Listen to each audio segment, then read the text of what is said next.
Good morning. Good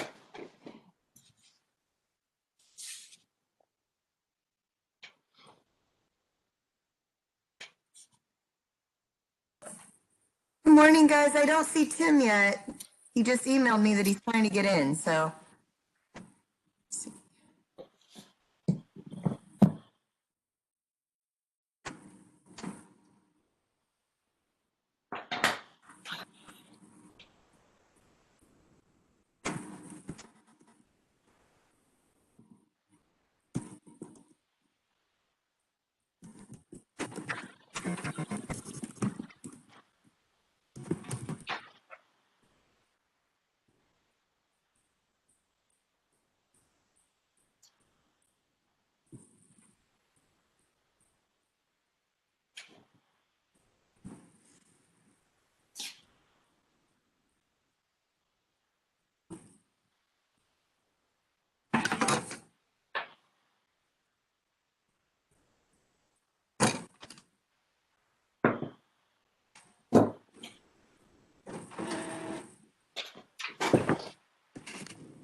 I'm hoping that's Dan, so maybe. That's his last name, Dan Schaefer, so hopefully that is you. Okay, so I'm hoping, Tim, I see his name just popping up. Good. Yep. Good morning, everybody. Emailing me, he couldn't get in, so. Yep, Dan Schaefer's here, says Tim. Good Yay, morning. hi, guys. Morning. Okay, where's Nick? Because I think Nick's supposed to be doing the meeting today.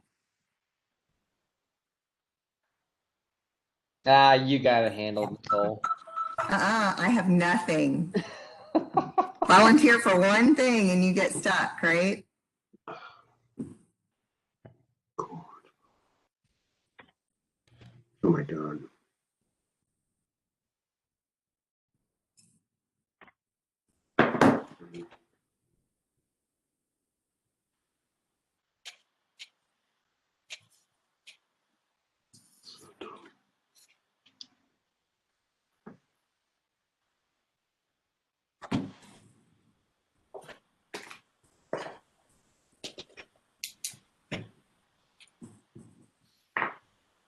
Okay.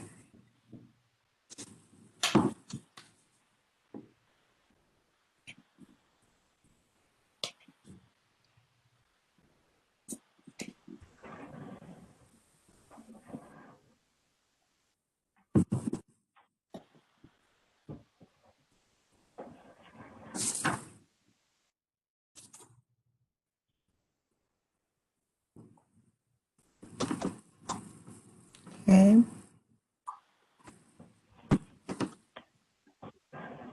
We're still watching from Nick, or we're going to end up with nothing but Matt Klein trivia this morning. That's it.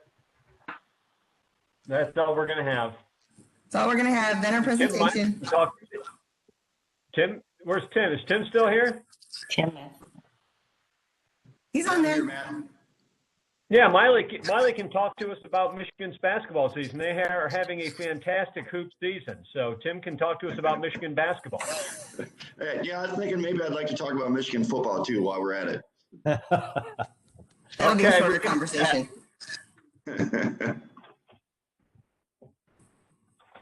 Don't make me get my Michigan helmet and put it behind me in the screen.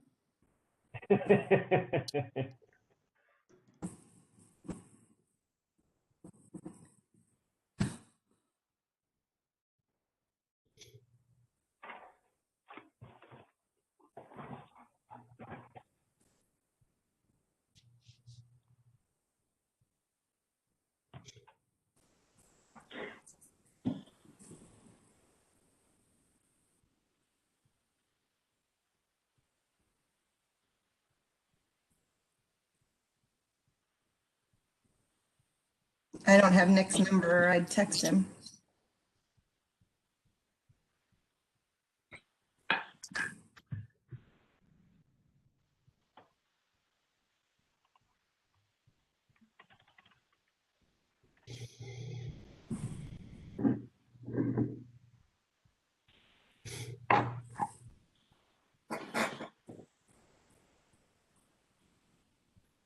Looks like we still have some more jumping on.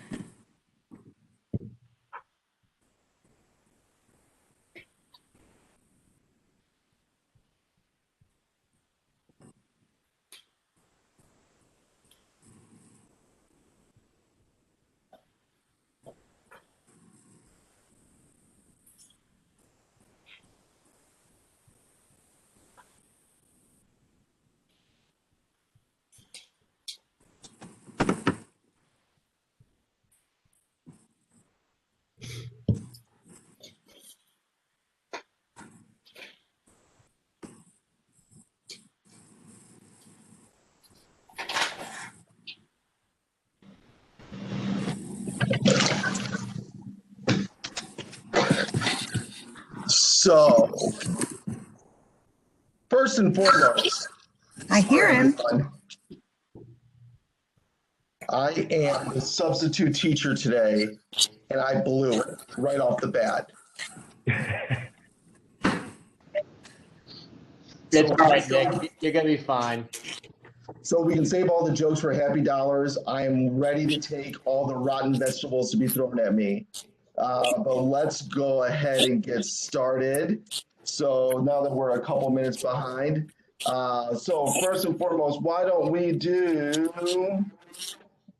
if I can get my thing here, the pledge here. Let me share this wonderful stuff that Aaron emailed to me.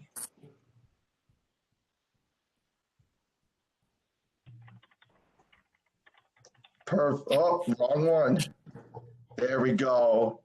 Is everyone seeing that amazing American flag? All right.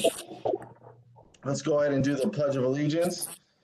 I pledge allegiance to the flag of the United States of America and to the republic for which it stands, one nation, under God, indivisible, with liberty and justice for all. All right. Stop share here for a minute. I'm going to real quick change this audio because it is throwing me off. Everyone hear me okay?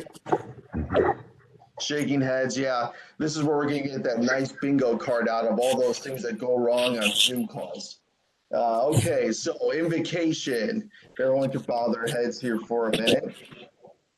We are thankful for this day that you have given us, for its blessings, its opportunities, its challenges. May we appreciate and use each day that comes to us. We pray for strength and guidance for each day as it comes, and for each day's duties, and for each day's problems. May we be challenged to give our best always and be assured of your presence with us. Amen. Great, and now we're going to do the four-way test.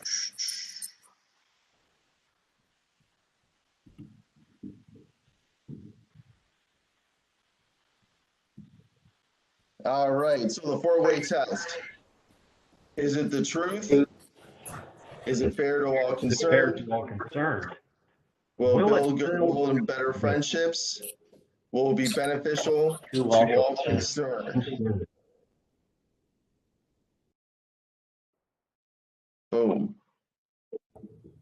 Boom. Boom. Yeah, look, I got a nice echo there. Thank you, Echo. All right, so Greeters report. Let me tell you, it looks like we have 1, 2, 3, 4, 5, 15, 16, 17. Let's go with 17 people on the call today. Thank you so much, Tim Mayle, for showing up and giving us a report. We're looking forward to it. And with that, I am going to give up the driver's seat for the most fun part of our morning. Mr. Klein, can you please give us the trivia today? President Nick, how are you doing today? Good to see you, sir. Welcome, everybody. I look out my window. I see snow. I see gray skies. I look ahead into our forecast and I see bitter cold temperatures in our future. I hope you are all prepared. Since we are about to go into the deep freeze, all of today's questions are going to be songs about the cold. So they'll either have cold, ice, freeze. They'll have something in the title related to these frigid temperatures we are about to experience. Are we ready? Ready. Okay, here we go.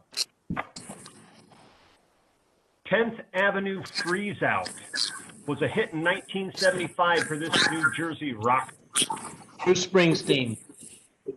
Springsteen is correct, Kurt Ulrich. Great job.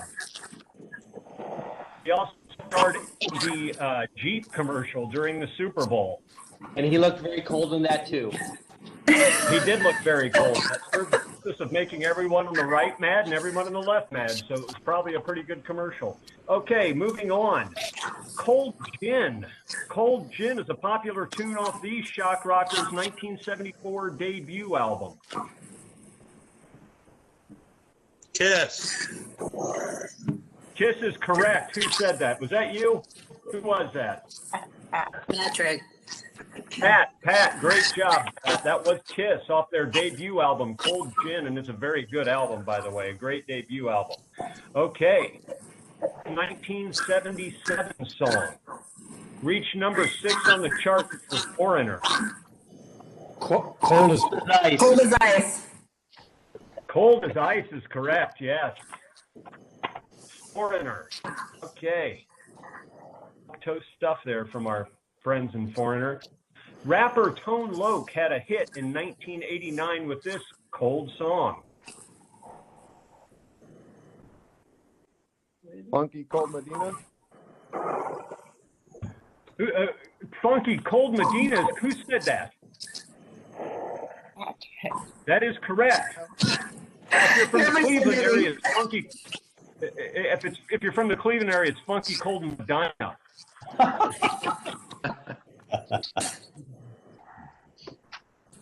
Right, down to the last one. Last question. Here we go. Everyone ready? The song "She's So Cold" appeared on these British rockers' 1980 Emotional Rescue album. Stones. Yeah, Rolling Stones.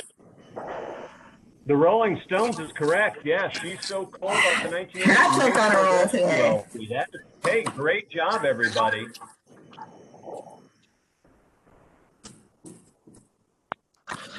If I had a trophy, I'd give it to Patrick right now. Somehow I got to figure out a digital trophy to hand over there. And Matt Klein, I appreciate the shout out. I grew up in Medina County, so thank you for that probably incorrect pronunciation, one of many in Ohio. So with that, let's move on to Happy Dollar. And actually, right next to me just happens to be Matt Klein. So Matt, what's your Happy Dollar?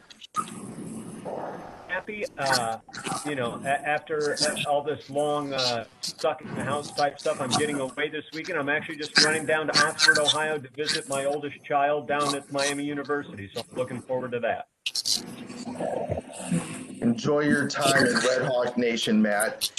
Let's see here. Amy, what's your Happy Dollar?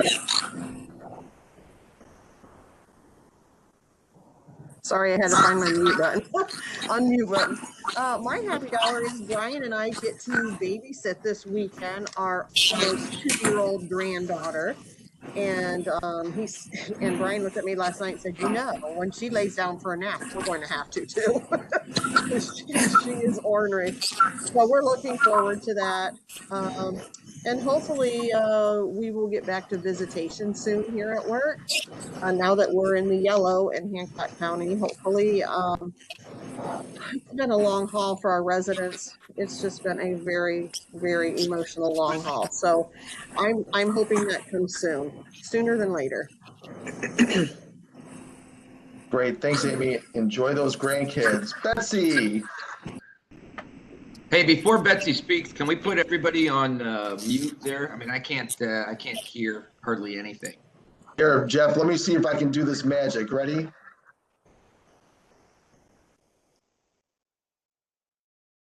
All right. Let's see, now I'm muted. No, I'm not. Haha. Hello, I'll talk. I'm just happy that this weekend we're having a family wedding for the, trying to get everyone together. Honestly, probably half of us have already had COVID, so we're all pretty safe for right now. But my niece is getting married down in Columbus, and we're having a, pretty small family wedding. So that ought to be fun. Great. I hope you have fun, Betsy. Thank you. Weddings are nice. Jeff, look at that. You popped up next. Hey, I just got back from Utah, from Park City last weekend, and went skiing. We had we had first day of sun, second day about 8 inches of snow, and then the third day sun. So great time in Park City. Back, a couple of stiff legs, and I'm good to go. Great. Love Park City. I haven't been there in a long time, but it's a beautiful area. All right, Chris Wren. Just an interesting weather report for all of you, since it is cold and frigid and snowy here in Findlay, Ohio. Just to let you all know that Oregon in Lincoln City on the Pacific Ocean, which hardly ever gets any snow at all because of the effects of the Pacific Ocean, got 5 inches of snow yesterday to celebrate along with us. They got all the snow. We got all the snow. Everybody's cold all over the United States. So there you go. Thanks, Chris, for the weather report. I felt like I was watching the news. Laura, what's your happy dollar today? My happy dollar is my aunt turned 91 last week, and she bought herself a new iMac computer because she wants to write her life story. So I love her spirit. Wow, that's great. Good for her. All right, Janine.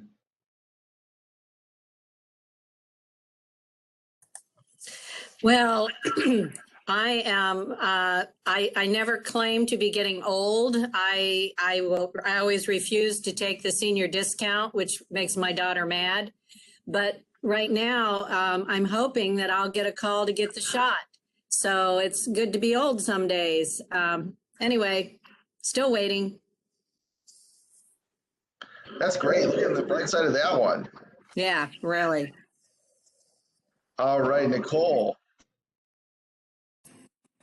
My happy dollar is kind of a mixed one today. I'm happy we were able to share a lot of memories and photos over the last week or so. My sister-in-law lost her battle with breast cancer on Friday night. So 63 years old, which is just far too young as far as I'm concerned. But so we're just going to celebrate her life this weekend and looking forward to that. Well, we're very sorry to hear that. Thoughts and prayers with your family. That's a tough thing to go through. So our thoughts are with you. Patrick and Nissa.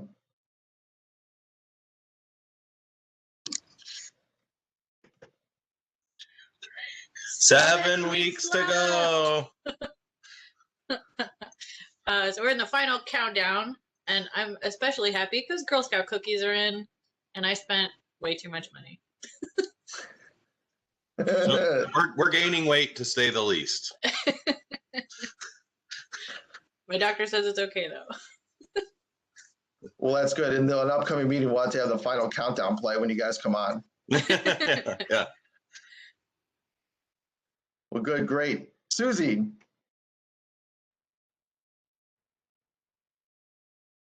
Susie, I think you're muted still. I was trying to be so good. All right. Dave and I are going to the lake this weekend with some friends, big fire in the fireplace. So we're, it's exciting.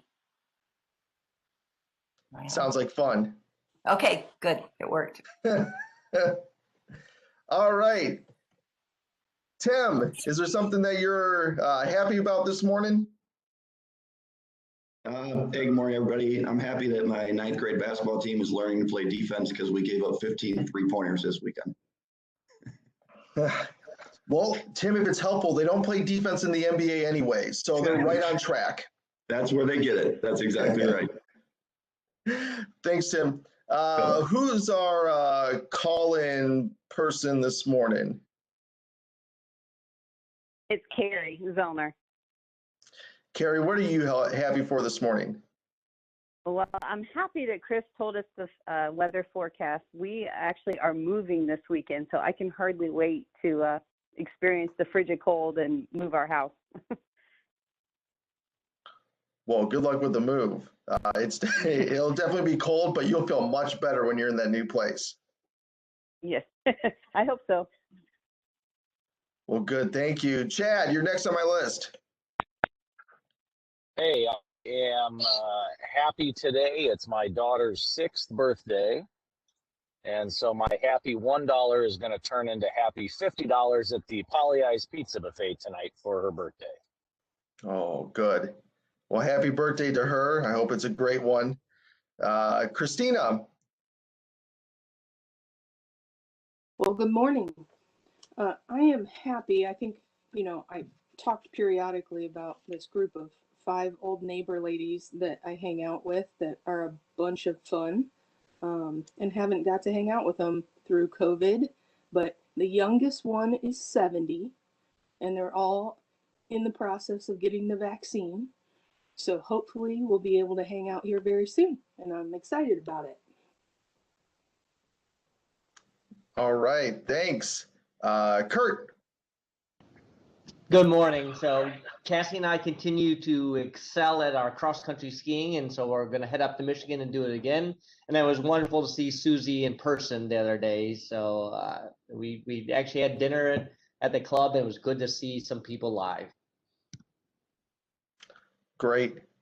Kyle, you're next on my list. It is my nephew's 5th birthday this weekend, and I always think it's a bummer that when I get new shoes, no one asks me how fast I can run in them. So I'm gonna get him a pair, or I already got him a pair of pretty cool running shoes with a snowboard strap lacing, and I'm excited to ask him how fast he can run in. All right. Well, make sure he runs fast. Sandy.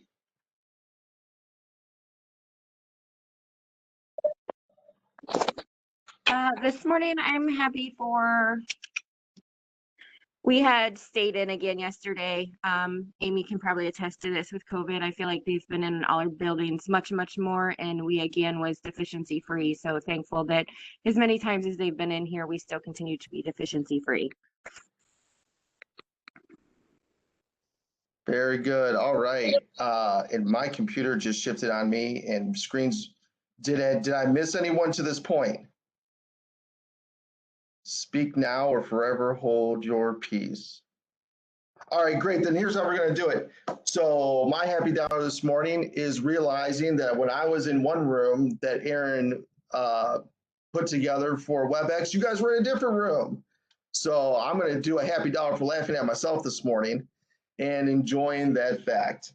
A couple things real quick and before we get into our presentation. Aaron wanted me to mention that there's an upcoming One Rotary Summit planned for Saturday, February 27th. So if you're able to make it from 9 to noon, put that on your calendars. I think you can register through DAC BD or whatnot. If not, just let us know and we can get you figured out. Reminder that all recorded meetings and videos are posted on the Rotary Club, and we are recording as of now because that was a great reminder. And then let Aaron know of any community projects you have. And then Mesa Bike Rally, September 17th to 22nd, open to Rotarians and friends. Derby Gala still scheduled for May 1st. Have Laura give an update on donation, $25 gift cards. Look at that. See, Aaron's letting me know that I should ask Laura about that. Laura? Yes, I am collecting for the gift cards or $25, and I'll buy the gift card for you. That was a big auction item at the last couple years at the Derby, so we want to do it again. I do have a few in, but I still have a lot of people that haven't. So if you haven't, get in touch with me. You can email me. I can pick a card up from you, pick up your donation.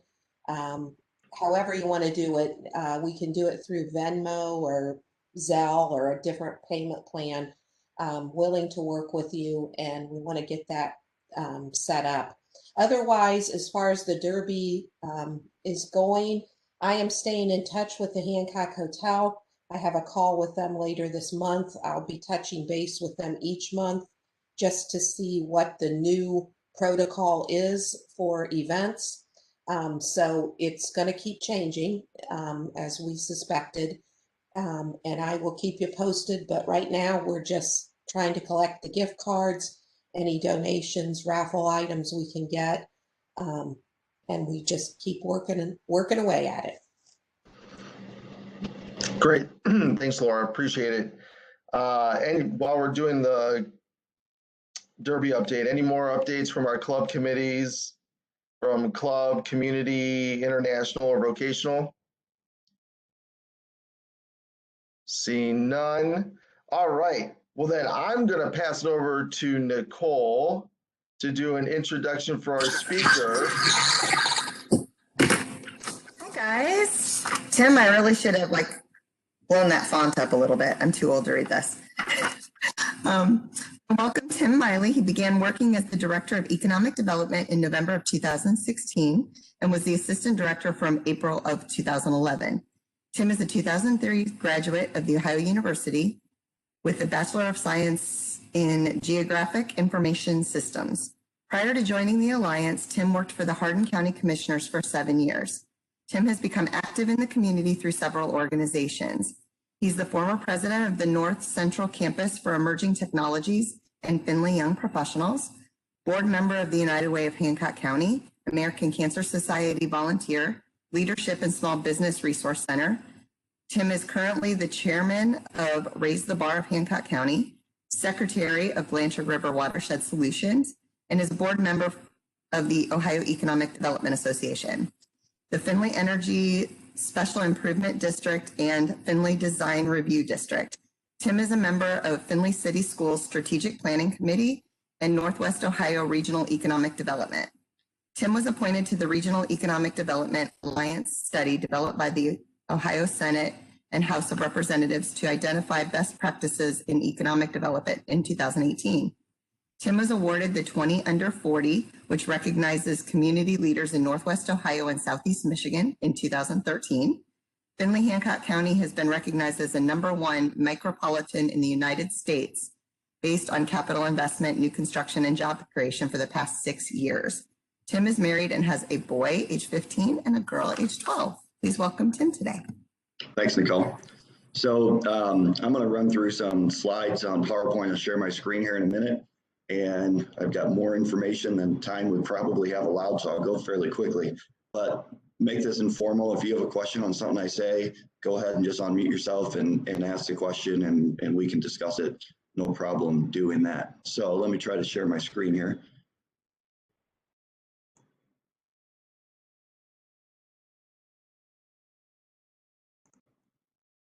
Okay, can people see that screen? Okay, perfect. So today I'm going to cover a little bit of a recap of last year and then get into what we're doing and some strategy stuff and some initiatives that we're doing in the community. So if you've seen our office downtown, we're located on Main Cross. We've gone through a major renovation over the past year. It used to be a big, ugly green building with chip paint everywhere. Now it's a good looking gray building, but on the inside, we did a lot. This is the room I'm sitting in right now. We took 2 apartments on the 2nd floor and made them into the economic development offices, and it's worked out really well. Looking forward to get past COVID so we can have more people up here and and host a lot of meetings, but our lives are pretty much meetings, and we want to be able to have a space that we can have confidential meetings without disruptions. And before, we're downstairs, and a lot of you have probably been where we were before, and that was difficult to do. And on the left-hand side there, you can get a sense of who's on our board. We try to have a mixture of construction and finance and logistics and headquarters. We try to make it a reflection of the community. And Annette Edgington from GSW is my board chair this year. So looking back on last year, we had a pretty successful year considering the environment that we were in.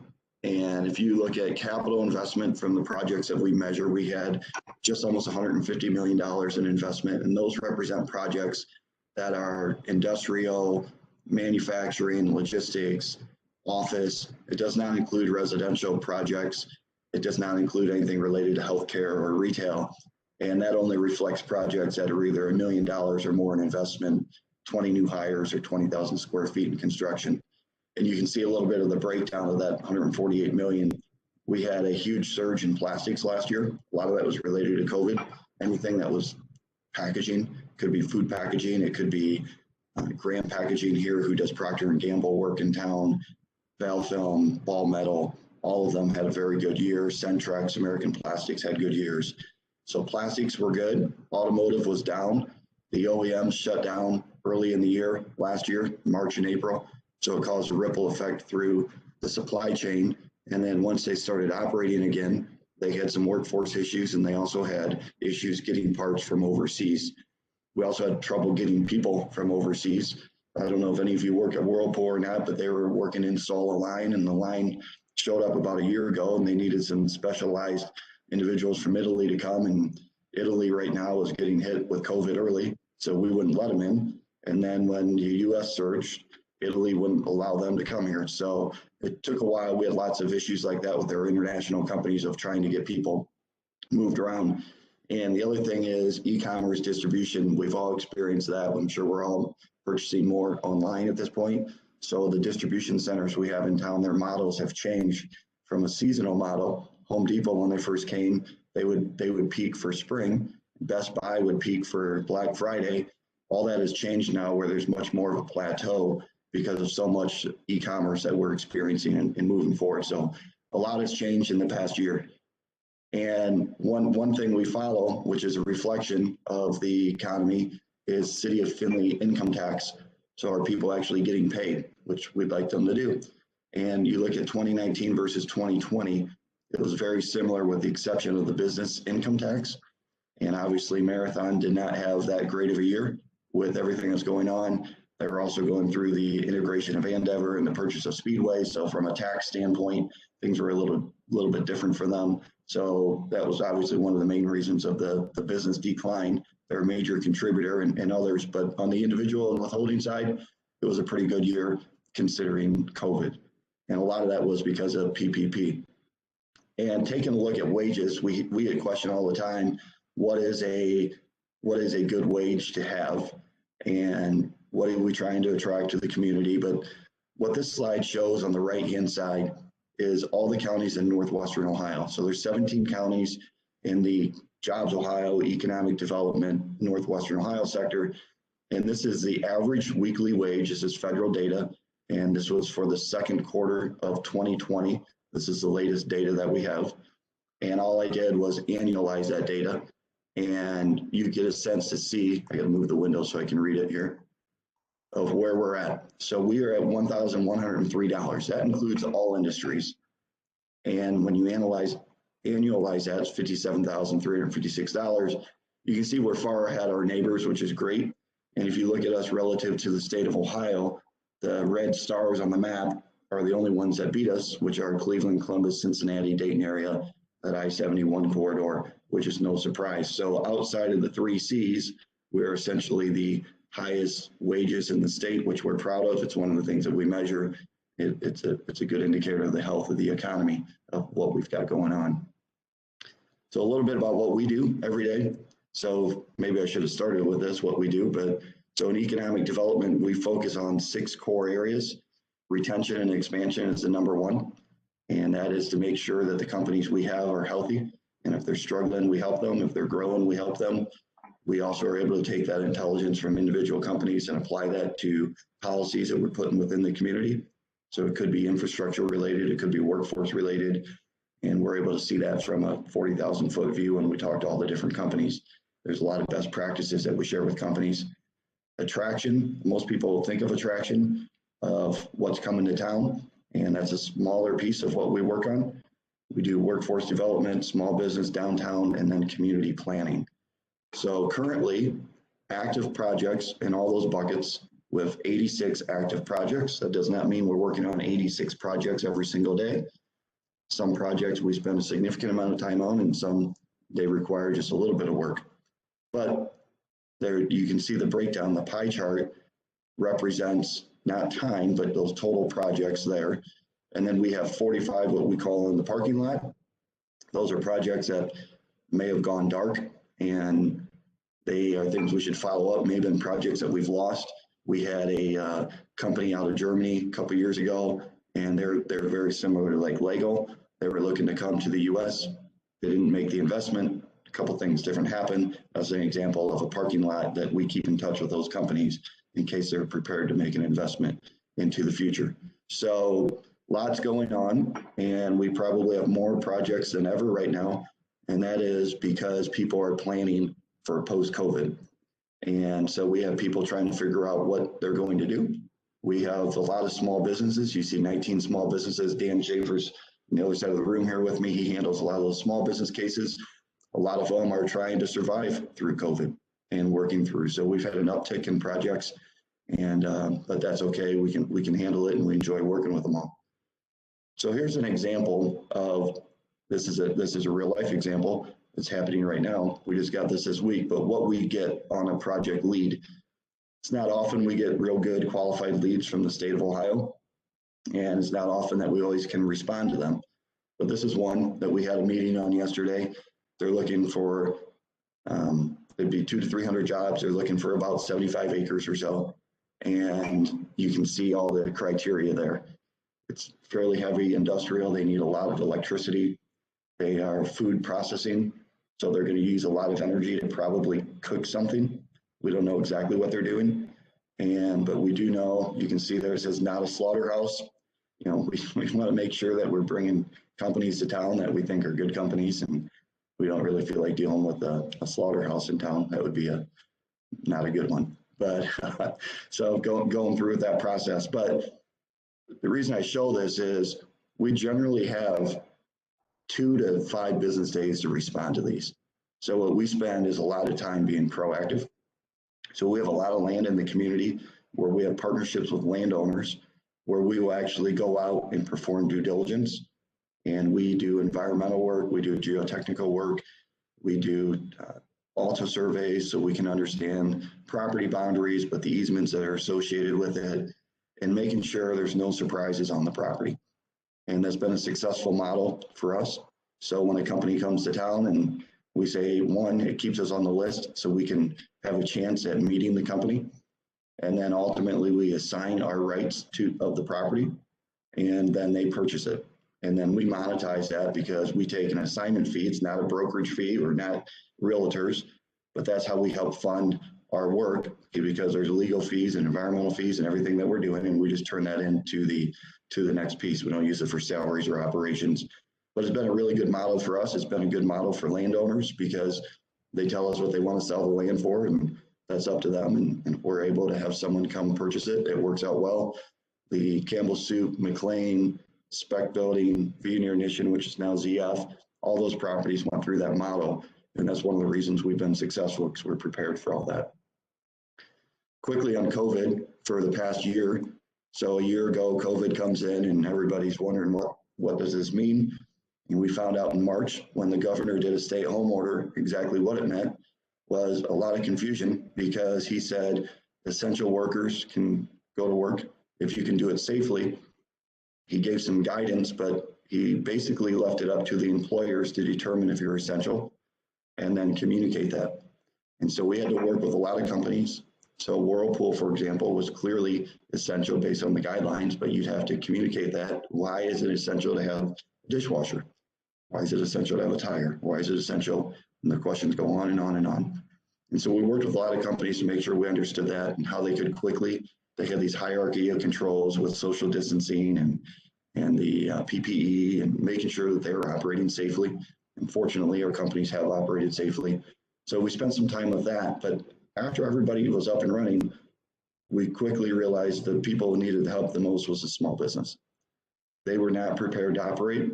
If you think about going to a restaurant, most restaurants, I'll pick on downtown area, they didn't have their menus online. Their business model was people would come in and purchase food and they'd eat it in the restaurant. They were not ready for carryout. The retailers did not have their items online to purchase and the mechanisms to control inventory. So we quickly provided them resources to do that, and we worked with quite a few downtown businesses. We worked with them on understanding the PPP programs, the economic injury disaster loan programs.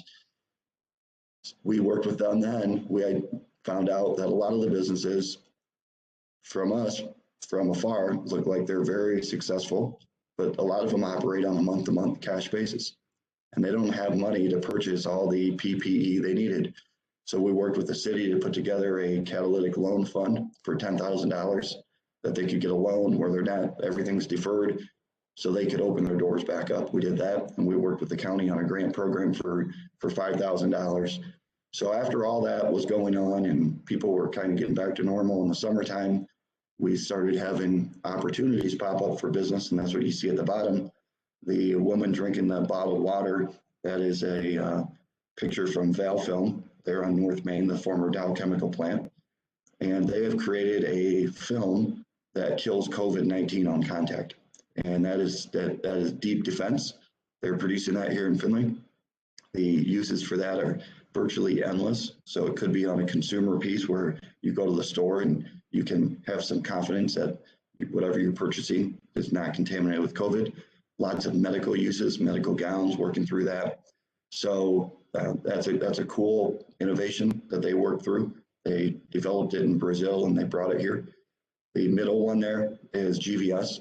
GVS is an automotive company in Tall Timbers. They're Italian-owned, and they were a spinoff of Cummins Engine, and they've been in Findlay under several different names for many years. You guys are probably familiar with it, but they were making filters for the automotive industry. Their sister company in Europe was making N99, P100, and ventilator filters. And within 6 weeks of COVID happening here, they were producing these in clean rooms in Findlay. And that took a lot of coordination because you have to get an ISO certification from the federal government, everything to make sure you're doing this medically grade. Congressman Latta's office helped us a lot, working with the Defense Production Act of understanding all that. And they have won a contract, you may have seen this summer in the news. They are now assisting with the national stockpile out of Findlay, Ohio, which is pretty cool. And beyond everything else, COVID going on, the African swine fever is hitting Asia and Africa, and just to make the year worse, but that provides opportunities as well. Hamlet Protein, for example, they provide a food supplement for piglets, and they are at capacity out of Findlay, shipping sea containers every single day to Shanghai to fight the pandemic of African swine fever. So what an interesting year. I could go on and on for COVID, but we're past it now. But what did it do to people? This is the unemployment claims in Hancock County. So if you take a look back at the peak, the peak was in the springtime, up to 6,000, over 6,200 individuals that filed for unemployment. And that is people who live in Hancock County. It doesn't necessarily mean they work in Hancock County, but they live here. So those are all of our neighbors here that were unfortunately out of a job. And it declined pretty quickly because businesses were coming back. But unfortunately, some of those individuals' jobs were not there when they were ready to come back to work. Some of them had childcare that they had to take care of. Everybody knows people who have different complications of why they can't get back to work through this entire thing. So we wanted to make sure we were addressing all that. So we have this, I know this will be hard to read on your screen. I'm not expecting you to read it, but we have this strategy related to workforce. And our solution to grow workforce capacity includes the attraction of talent. So we're trying to bring people to Findlay, residential construction, which I'll talk about here in a minute, seamless education, encouragement of machinery and equipment investment, leading to actually fewer jobs, making companies more competitive lowering their energy cost per part, their labor cost per part, increasing capacity of the plants because we have a lot of global companies here. So we try to communicate our workforce strategy, but two projects that we did this past summer, which were pretty unique, where when Marathon was announcing their separation agreement in late September, early October, I believe it was, Marathon's one of our largest investors in our office. We by the way, we're 100% privately funded. A lot of people think we work for the city or the county. We do not. We're a private entity. And we worked with Marathon to say, a lot of these individuals are not going to know what other opportunities exist in our community. And by the way, if they found a company they liked, they're probably not hiring because of COVID. So what they did was we created this website, and what it says there is if you are an affected MPC employee, the Economic Development Office will help you continue your career in Findlay, Hancock County. And then below that was some information where they could send us and connect with us. So we had over 100 Marathon employees reach out to us. We talked to all of them on the phone. We learned about their situation, their skill sets, because this was across the board. So we had corporate logistics planners to finance to legal to engineering, across the board. We had everybody. And we wanted to figure out what opportunities they could have. So we had them fill out some forms. We had about 35 companies we worked with, and then we shared that information. And fortunately, there are people who are now employed in Findlay because of this process. It worked out very well. And I was grateful to Marathon to allow us to do that. So they couldn't share the names, but they could share our resource. And then a lot of them took advantage of that resource. The other piece we did was with Jobs and Family Services. So that graph, I'll go back to that graph real quick. So this graph here, we wanted to connect with those individuals. And again, they're not allowed to share with me the list of people. So like right now, the most recent data there is 957 individuals on unemployment. But they can share with them information we'd like to get in their hands. And so what we share with them is, we'd like to help you get back to work, but you got to give us some information. So we ask for their name, email, what industry were you in? What would you like to be in? It's an identical drop down. And what are your pay requirements? And it helps us filter all that out. And if you were in the service industry working at a hotel and you wanted to get in manufacturing, well, that may require a little bit of training on quality or safety or dexterity. If you're in manufacturing, want to be in manufacturing, well, then that's an easy handoff and to get you employed. So we have about 100 individuals we're working with that are on unemployment that we're trying to get them employed, and the process has been going along really well. Last year, of the 148 million, I mentioned no residential counted toward that, but we had a record year for residential development. And we take a look at residential development based on single family and multifamily. We take a look at what the rents are, the size of the homes. We take a look at geography. So on the left-hand side, where Penrose, Horizon, St. Mike's is the infill on the St. Mike's property off Main Cross. Those numbers reflect how many units are there. Those are all multifamily. So we have everything from Crawford Station and Blanchard, which are over on just west of Tall Timbers there. Those are entry-level workforce housing, 100% leased. They're just finishing construction, so 100 units there. They were actually subsidized because it's extremely expensive, especially now. I'm sure you've heard about what wood costs and everything, and it's expensive. So there's a subsidy there, and that helps to make sure we can cap the rent. So if you're starting your career and you're making $30,000, $35,000 a year, we want to make sure you have a nice, safe place to live so you can have a family and then hopefully build up some wealth and then buy a house or do whatever you need to do. All the way up to Liberty Ridge Townhomes, which is west of town, which is our first kind of townhome development that's out west of Frickers. Andrew Yates put that development together and everything in between. And then on the single family side, we have Deer Landing and Eagle Landing and Glenmar and Meadow Ridge, Liberty Best, Kaler, a lot of people putting up subdivisions and in a whole wide variety of price ranges. So we currently we need single family. We really need in the $200,000 to $250,000 range. I've got endless slides I could show you on data. I see Nicole shaking her head because I know what her day job is. And so we're working on all that. And there's policies that need to be put in place to make sure we are being competitive. So for example, the county subdivision regulations changed about a year ago, and we are actively working with the Home Builders Association. It was a minor change at the time, but there's an outlet size for a pond of an overflow and how it gets discharged, which that change is really affecting development in the county because it's basically become not unfeasible. It's an issue of can you actually connect to a point of discharge appropriately. So we work on all these things. That's why we talk to the home builders to understand what they need. We talk about zoning, water, sewer, annexation agreements, revenue sharing agreements, because basically all these developments probably eventually are going to be annexed into the city. So we want to make sure the county and the city are working together on all this. And we have a lot of catch up to do over the past 7 or 8 years of employment coming to town to make sure that we can grow the residential base, because about 57% of people who work in Hancock County do not live in Hancock County. One of the initiatives we're working on right now is the County Road 99 212 corridor. And so what you see here is it's a map that may not make a lot of sense, but these are all projects that we're working on right now. And you can see Campbell and McLean area, right, saw that construction happen, Whirlpool and Ball. But what we'd like to do is rebrand that corridor and rename it to Innovation Drive or Innovation Parkway. Picture you're coming down south on I-75 and 2.5 miles north, it says County Road 99 exit. And this is not a county road. This is an industrial highway leading to our industrial park, leading to Owens Community College.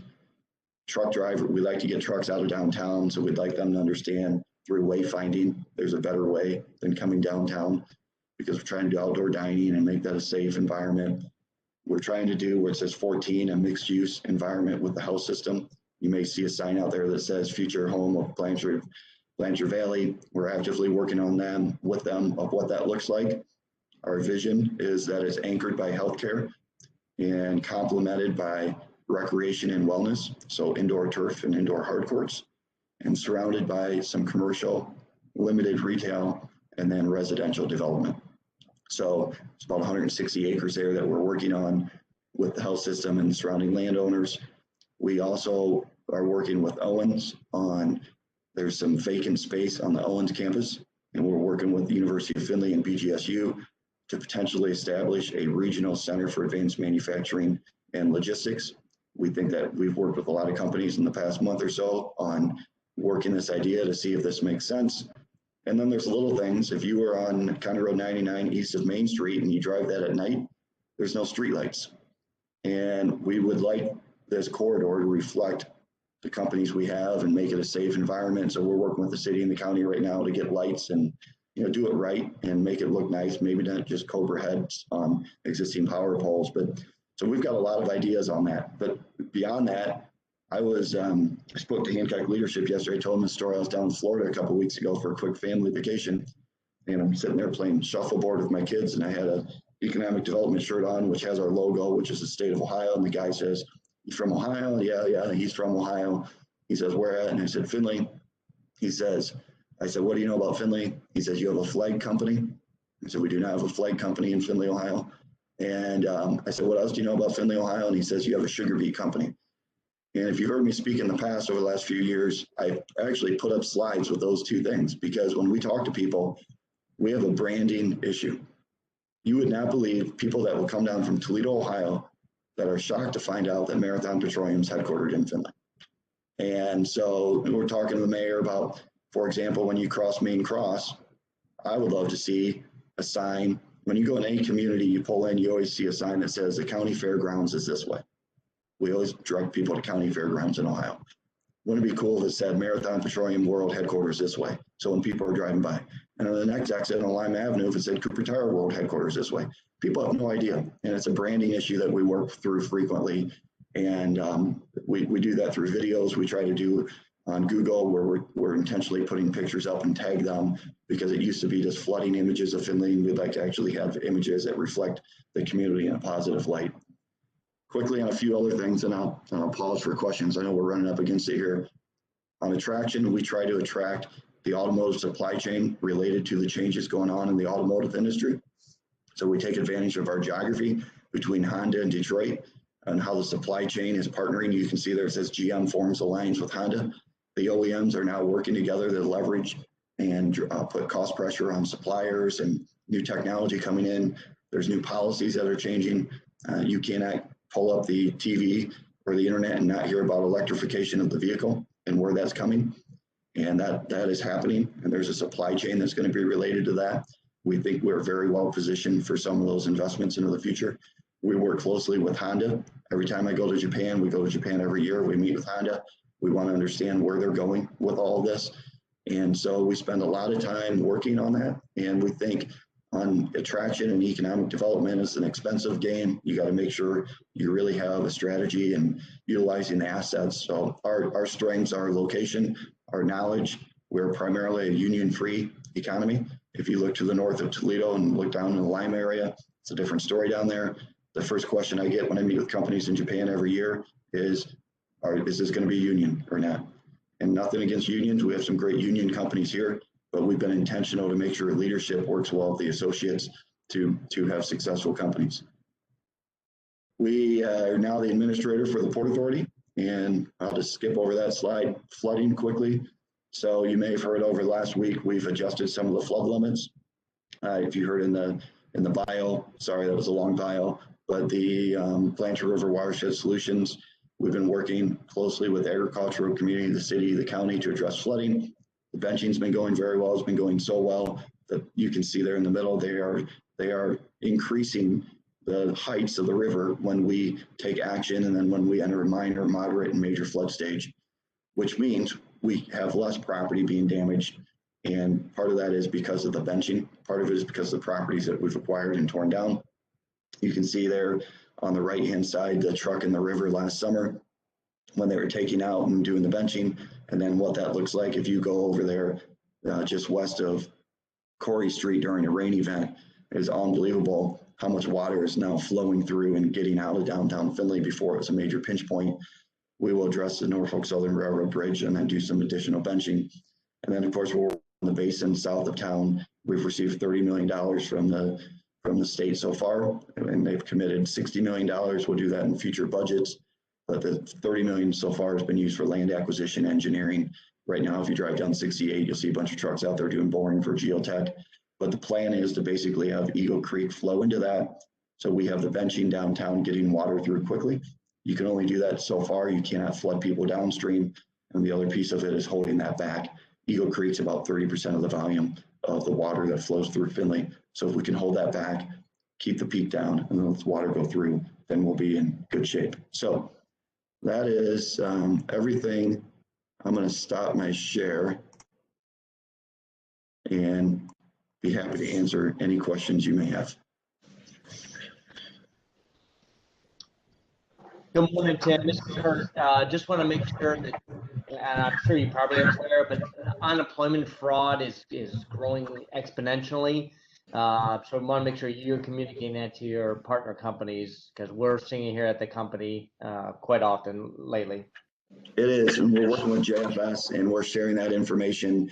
And it's gotten so bad. If you saw in the news, someone actually did fraud against Governor DeWine. So the form that you have to file has Governor DeWine's name on it. They put in his name, and the state of Ohio actually paid the claim. So there is fraud everywhere right now, and it's a major issue. Any recommendations that you're hearing to have companies deal with it? I can shoot it out to Nicole, the information we have from JFS, and she can distribute that, Kurt, to the group. Thank you very much. You're welcome. Any other questions for Tim? All right, not seeing any. Tim, thank you so much for being here this morning. We really appreciate it. You're welcome. And everyone, if I had the bell, I'd hit it. So make it a great day. Hey, Nick, can I share? Will you guys keep Lori Poland in your thoughts? She's really feeling pretty down with her COVID. She's having a really rough time right now. So just maybe keep Lori in your thoughts. And I really appreciate all the information today, Tim. Thank you. You're welcome. Great. Thanks, Nicole. Thanks, Tim. All right, everyone, have a great day. Thank you.